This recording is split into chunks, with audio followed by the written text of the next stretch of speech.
I'm available 24/7 to help solve issues. Right. Call me 3 a.m. on a Sunday morning. I don't care. The way that I usually describe myself is an engineer, because that's mostly most of what I do is engineering.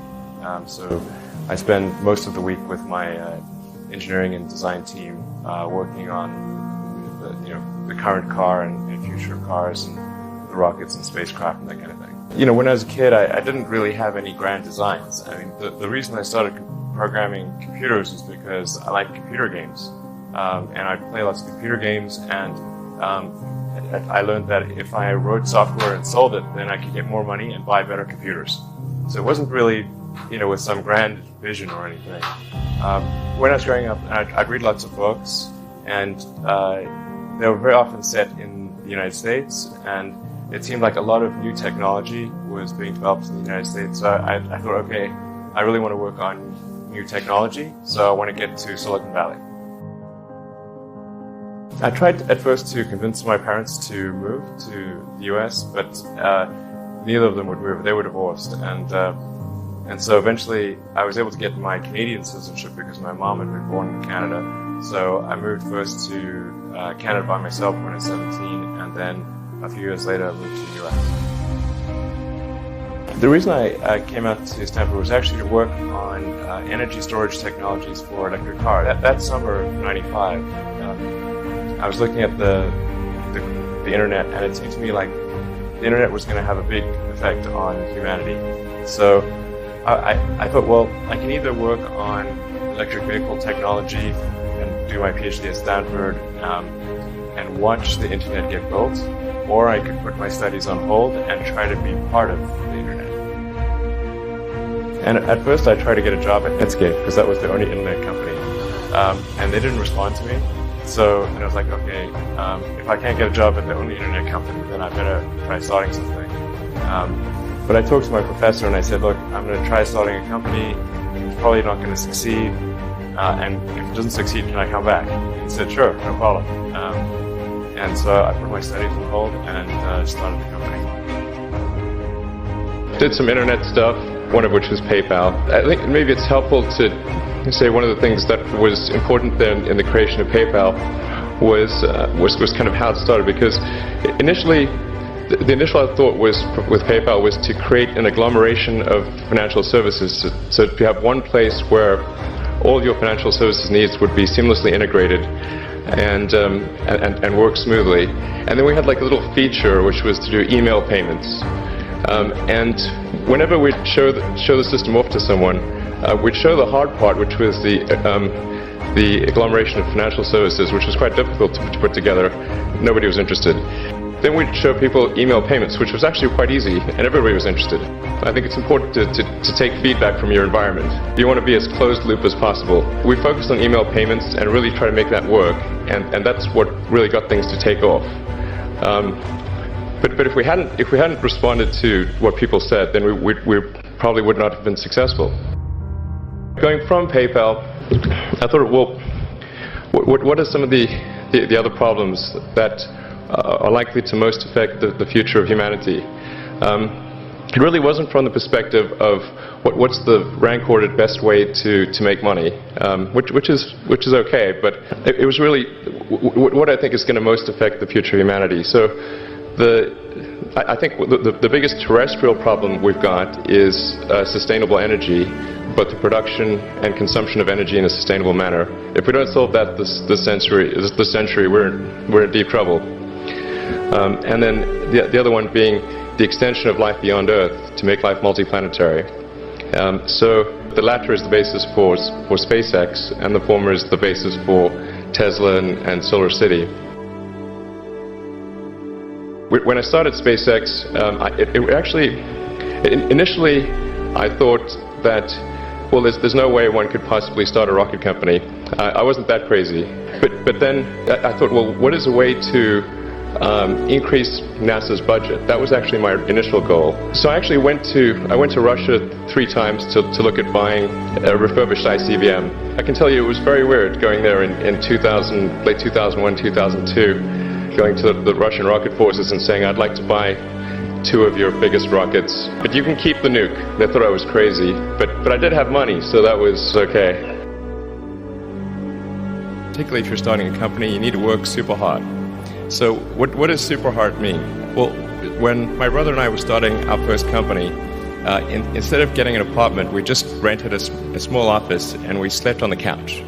And we showered at the YMCA, and we're so hot up we had just one computer. So the website was up during the day, and I was coding at night. 7 days a week, all the time. Briefly had a girlfriend in that period, and in order to be with me, she had to sleep in the office. So work hard like every waking hour. That's the thing I would say. You do simple math to say, like, okay, if somebody else is working 50 hours and you're working 100, you'll get twice as much done in the course of a year as the other company. Work like hell. I mean, you just have to put in, 80 to 100 hour weeks every week. And then all those things improve the odds of success. If other people are putting in 40-hour work weeks and you're putting in 100-hour work weeks, then even if you're doing the same thing, you know that in 1 year you will achieve what they achieve. You will achieve in 4 months what it takes them a year to achieve. Then it's just you have to apply a lot of hours to actually working. So the way I generally do it is I'll be working at SpaceX on Monday, and then Monday night fly to Bay Area, spend Tuesday and Wednesday at the Bay Area, then at Tesla, and then fly back on Wednesday night, spend Thursday and Friday at SpaceX.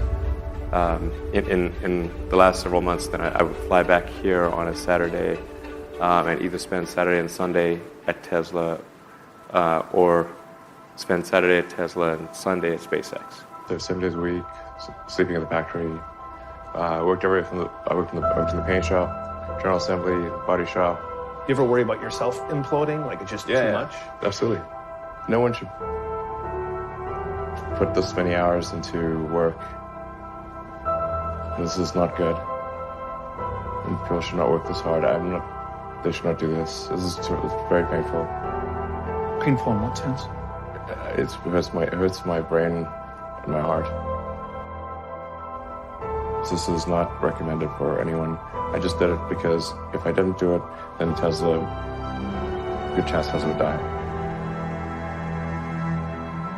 I gave basically both SpaceX and Tesla from the beginning a probability of less than 10% of likely to succeed. In the beginning, I wouldn't even let my friends invest because I didn't want to lose their money. I thought it was like, I'd rather lose my own money. We almost did die at SpaceX, actually. So I budgeted for 3 flights. I mean, technically, I did have a plan where I had the money from PayPal. I had like about 180 million from PayPal. And I thought, I'll allocate half of that to SpaceX and Tesla and Solar City, and that should be fine. I'll have 90 million, like just lots, But then what happened is things cost more and took longer than I thought. So I had a choice of either put the rest of the money in or the companies are going to die. And it's like so I ended up putting all the money in and borrowing money for rent from friends. If you want to try to come up with an innovative breakthrough, that's going to be how it is. Anything which is significantly innovative is going to come with a significant risk of failure. You've got to take big chances in order for the potential for a big positive outcome. If the outcome is exciting enough, then taking a big risk is worthwhile. It's really how I approach it. But then once executing down a path, I actually do my absolute best to reduce risk, because or to improve another way of saying it, to improve the probability of success, because when you try to do something that is very very risky, that you have to spend a lot of effort trying to reduce that risk as you embark down that path. I mean, I think I'm kind of constitutionally just geared to just keep going. I don't know. It's yeah. I mean, it just I don't know. I mean, it certainly there are times when things don't go well, and then that's quite dispiriting for sure. And so then it's difficult to proceed with the same level of enthusiasm. But I do think the things that we're doing are pretty important to the future. And if we don't succeed, then it's not clear what other things would succeed. And if we don't succeed, then we'll be certainly pointed to as a reason why people shouldn't even try for these things. So I think it's important that we do whatever is necessary to keep going. So how do you keep your focus on the big picture when you're constantly faced with, we could be out of business in a month? Well, it's just a very small percentage of mental energies on the big picture. Like you know where you're generally heading for, and the actual path is going to be some sort of zigzaggy thing in that direction. You try not to deviate too far from the path that you want to be on, but you're going to have to do that to some degree. One of the most difficult choices I've ever faced in life was in 2008. I think I had maybe $30 million left, or $30 or $40 million left in 2008. I had two choices: put it all into one company, and then the other company would definitely die, or split it between the two companies. But if I split it between the two companies, then both might die. And when you put your blood, sweat, and tears into creating something, and building something, it's like a child. It's like, which one am I going to let one starve to death? I couldn't bring myself to do it, so I split the money between the two. Fortunately, thank goodness, they both came through. Was there any great failure faculty you have had? Well, I certainly have lost many battles. So far, I've not lost a war, but I've certainly lost many battles. Oh, yeah, more than I could count, probably. I mean, we had many. At Tesla, we came many times close to bankruptcy. In fact, at the end of 2008, we were only a few days from bankruptcy. It was literally 2 days, or 3 days maybe. I was curious in general, what do you think of the Silicon Valley mantra, fail fast, fail often, or as Esther Dyson says, always make new mistakes, as if failure is the crucible of learning? I'm curious if you had any further thoughts on that, and that maybe off-the-cuff comment you made out there. Well, I mean, there are many that sort of, I mean, I think it's sort of, there's like some entropic basis for this. Like, there are many more ways to fail than to succeed. So you have to explore. I mean, particularly like for a rocket, there's like 1,000 ways to think and fail, and like one way it can work. So you could have a lot of rocket failures to explore all the ways in which you can fail. But I do think that one great thing about Silicon Valley is that failure is not a big stigma. So it's like if you try hard and it doesn't work out, that's okay. Like you can learn from that and do another company, and it's not a big deal. I mean, I think it's like quite painful and difficult, honestly, and it feels terrible. Yeah,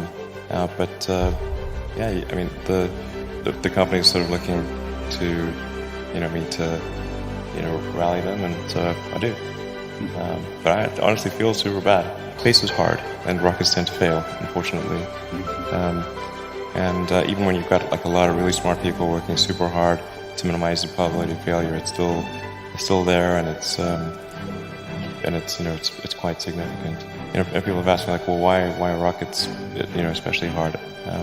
And part of it is like everything has to work the first time. Like there's no, you can't do a recall, you can't patch it. It's like 9 minutes to orbit or it's over. That mindset that embraces failure, how do you personally, I mean, those kinds of failures would drive a lot of us in this room nuts, but it doesn't seem to drive you nuts. Seems like you're very comfortable with it. Can you talk about the mindset that requires for you to be that accepting of that kind of failure? Well, I think there's a certain amount of time, and within that time, you want the best net outcome. So, for all the set of actions that you can do, there's going to be some of which will fail, some of which will succeed, and you want the net useful output of your set of actions to be the highest. So if you use like a baseball analogy, like, you know, baseball, they don't let you just sit there and wait for the perfect pitch until you get a real easy one. They even give you 3 shots. And the third one, they say, okay, and they get off and they go back to put somebody else up there. So your 3 strikes on baseball, not on the bat anymore. So what you're really looking for is like, what's the batting average? You know, how you doing on tour? And just, there's going to be some amount of failure, but you want your net useful output to be maximized. Failure is essentially irrelevant unless it is catastrophic. For SpaceX, first 3 launches failed, and we were just barely able to scrape together enough parts and money to do the 4th launch. If that 4th launch had failed, we would have been dead. So multiple failures along the way. I tried very hard to get the right expertise in for SpaceX. I tried hard to find a great chief engineer for the rocket, but the good chief engineers wouldn't join, and the bad ones, well, there was no point in hiring them. So I ended up being chief engineer of the rocket. So if I could have found somebody better, then we would have maybe had less than 3 failures.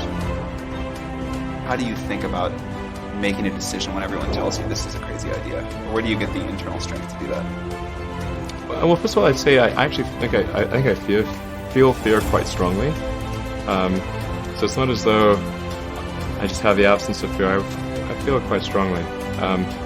But there are just times when something is important enough, you believe in it enough, that you do it in spite of the fear. There are people who've been in the rocketry business for decades who say about you that you don't know what you don't know. Well, I suppose that's true of anyone. How can anyone know what they don't know? But when critics say you can't do this, your answer to them is, we've done it. You know, there are American heroes who don't like this idea. Neil Armstrong, Gene Cernan have both testified against commercial spaceflight and the way that you're developing it, and I wonder what you think of that. I was very sad to see that, because those guys are, those guys are heroes of mine, so it's really tough. I wish they would come and visit and see the hardware that we're doing here. And I think that would change their mind. They inspired you to do this, didn't they? Yes. And to see them casting stones in your direction. It's difficult. Did you expect them to cheer you on? Certainly hoping they would. What are you trying to prove to them? What I'm trying to do is to make a significant difference in spaceflight and help make spaceflight accessible to almost anyone. So many people tried to talk me out of starting a rocket company. It was crazy. What did they tell you?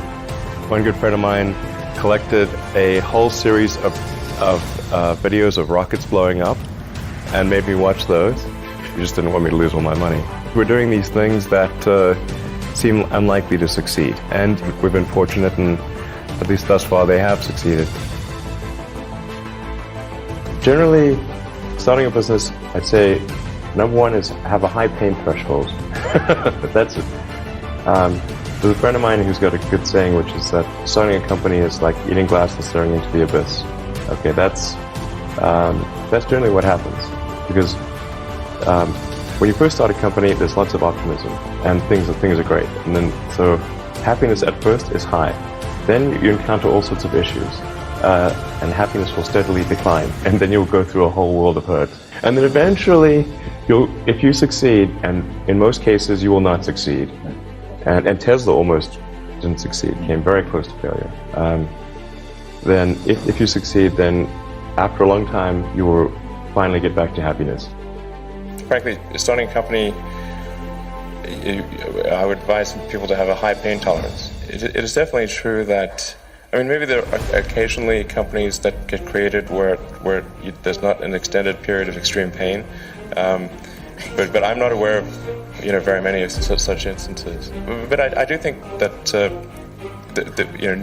new great entrepreneurs are born every day, and we'll continue to see amazing companies get built. But I would definitely advise people who are starting a company to expect a long period of quite high difficulty. It's really not that fun. I mean, there are periods of fun, and there are periods of where it's just awful. And particularly if you're the CEO of the company, you actually have a distillation of all the worst problems in the company. There's no point in spending your time on things that are going right. So you only spend your time on things that are going wrong. And there are things that are going wrong that other people can't take care of. So you're like the worst. You have a filter for the crappiest problems in the company. The most pernicious and painful problems. I think you have to feel quite compelled to do it and have a fairly high pain threshold. I mean, as long as people stay super focused on creating the absolute best product or service that really delights their end customer, like if they stay focused on that, then basically if you get it such that your customers want you to succeed, then you probably will. If your customers love you, your odds of success are dramatically higher.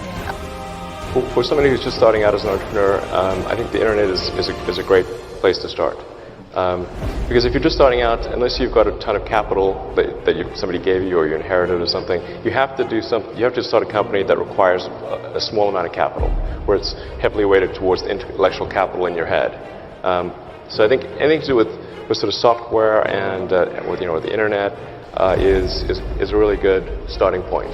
It would have been impossible for me to have done electric cars or rockets, right from the start, because I would have those require money to get anything done. Being focused on something that you're confident will have high value to someone else, and just being really rigorous in making that assessment, because people tend to. A natural human tendency is wishful thinking. So a challenge for entrepreneurs is to say, well, what's the difference between really believing in your ideals and sticking to them versus pursuing some unrealistic dream that doesn't actually have merit? And that is a really difficult thing to tell. Can you tell the difference between those two things? Right. So you need to be sort of very rigorous in your self-analysis. Successful entrepreneurs probably come in all sizes, shapes, and flavors. An obsessive nature with respect to the quality of the product is very important. But even if you're the best, there's always a chance of failure. So I think it's important that you really like whatever you're doing. If you don't like it, life is too short. If you like what you're doing, you think about it even when you're not working. I mean, it's something that your mind is drawn to. And if you don't like it, you just really can't make it work, I think. If you're creating a company or if you're joining a company, the most important thing is to attract great people. So either join a group that's amazing, that you really respect, or if you're building a company, you've got to gather great people. I mean, all a company is a group of people that have gathered together to create a product or service. And so depending upon how talented and hardworking that group is, and the degree to which they are focused cohesively in a good direction, that will determine the success of the company. So do everything you can to gather great people if you're creating a company. Then I'd say focus on signal over noise. A lot of companies get confused. They spend money on things that don't actually make the product better. So, for example, at Tesla, we've never spent any money on advertising. We put all of the money into R&D and manufacturing and design to try to make the car as good as possible. And I think that's the way to go. So for any given company, just can keep thinking about, are these efforts that people are expending, are they resulting in a better product or service? And if they're not, stop those efforts. Don't just follow the trend. So you may have heard me say that it's good to think in terms of the physics approach, or first principles, which is rather than reasoning by analogy, you boil things down to the most fundamental truths you can imagine, and you reason up from there. And this is a good way to figure out if something really makes sense, or if it's just what everybody else is doing. It's hard to think that way. You can't think that way about everything. It takes a lot of effort. But if you're trying to do something new, it's the best way to think. And that framework was developed by physicists to figure out counterintuitive things like quantum mechanics. So it's really a powerful method. I think that the final thing I would encourage you to do is, now is the time to take risk. You don't have kids. As you get older, your obligations increase. So and once you have a family, you start taking risk not just for yourself, but for your family as well. It gets much harder to do things that might not work out. So now is the time to do that before you have those obligations. So I would encourage you to take risks now. Do something bold. You won't regret it. I think when I was, 5 or 6 or something, I thought I was insane. It was just strange. Because it was clear that other people their mind wasn't exploding with ideas. It was like, I'm strange.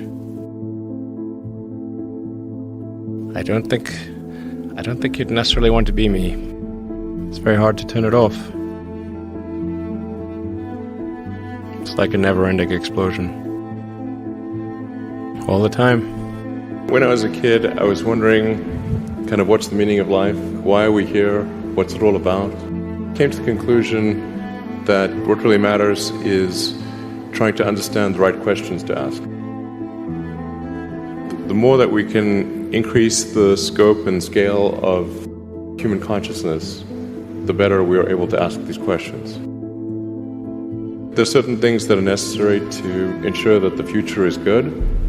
Some of those things are, in the long term, having long-term sustainable transport and sustainable energy generation, be a spacefaring civilization, and for humanity to be out there among the stars, and be a multiplanetary species. Being a multiplanetary species and being out there among the stars is important for the long-term survival of humanity. The part that I find personally most motivating is that it creates a sense of adventure, and it makes people excited about the future. How many things can you buy that you really love, that really give you joy? So rare, so rare. I wish there were more things. That's what we're trying to do. Just make things that somebody loves. The universe as we know it will dissipate into a fine mist of cold nothingness eventually. I don't want to sound like things are too dark, because I think you kind of have to be optimistic about the future. There's no point in being pessimistic. What are the set of things that can be done to make the future better? I think that a future where we are a spacefaring civilization and out there among the stars, this is very exciting. This makes me look forward to the future. This makes me want that future. There need to be things that make you look forward to waking up in the morning. You wake up in the morning, you look forward to the day, you look forward to the future. That second version is incredibly exciting and inspiring. Life can't just be about solving problems. Otherwise, what's the point? There's got to be things that people find inspiring and make life worth living. In a future where we are a spacefaring civilization and out there among the stars, I think that's very exciting. That is a thing we want. Whereas if you knew we would not be a spacefaring civilization but forever confined to Earth, this would not be a good future. That would be very sad, I think. If there are two futures, and one future is we're out there among the stars, and the things we read about and see in science fiction movies, the good ones, are true. We have these starships, and we're going to see what other planets are like, and we're a multi-planet species, and the scope and scale of consciousness is expanded across many civilizations and many planets and many star systems. This is a great future. This is a wonderful thing to me, and that's what we should strive for.